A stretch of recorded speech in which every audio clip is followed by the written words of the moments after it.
Hello friends, ఈరోజు మనం Vijayawada junction నుంచి భద్రాచలం రోడ్ మధ్య తిరిగే మేము ఎక్స్ప్రెస్ గురించి తెలుసుకుందాం. విజయవాడ నుంచి భద్రాచలం రోడ్ వెళ్ళేటప్పుడు ఈ ట్రైన్ నెంబర్ వచ్చేసి 07979. ఇది ఒక ప్యాసింజర్ ట్రైన్. ఈ మెము ఎక్స్ప్రెస్ని సౌత్ సెంట్రల్ రైల్వేస్ ఆపరేట్ చేస్తుంది. ఈ ట్రైన్ ప్రతిరోజు నడుస్తుంది. ప్రతిరోజు ఉదయం 7:50 విజయవాడలో బయలుదేరి మధ్యాహ్నం 12:50 భద్రాచలం రోడ్ చేరుకుంటుంది.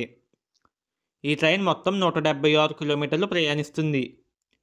విజయవాడ నుంచి భద్రాచలం రోడ్ వెళ్ళడానికి 5 గంటల సమయం తీసుకుంటుంది. ఈ ట్రైన్ గంటకి 36 కిలోమీటర్ల వేగంతో నడుస్తుంది.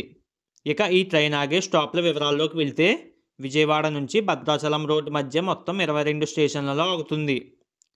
విజయవాడలో బయలుదేరిన ఈ train Rayanapadu, Kondapalli, Cheruvu Madhavaram, Gangineni, Errupalem, Tondalagopavaram, Madira, Mothumari junction, Bonakalu, Nagalavancha, Chintakani, Pandillapalli, Khammam, Mallemadugu, Papatapalli, Dornakal junction, Pocharam, Karepalli junction, Gandhipuram halt, Chimalpahad, Tadakalapudi, Bethampudi junction స్టేషన్లలో ఆగి తన గమ్యస్థానమైన భద్రాచలం రోడ్ చేరుకుంటుంది.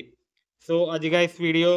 ఈ వీడియోలో చెప్పిన ఇన్ఫర్మేషన్ కనుక మీకు ఉపయోగపడితే ఈ వీడియోని లైక్ చేసి మన ఛానల్ని సబ్స్క్రైబ్ చేసుకోండి. Thanks for watching.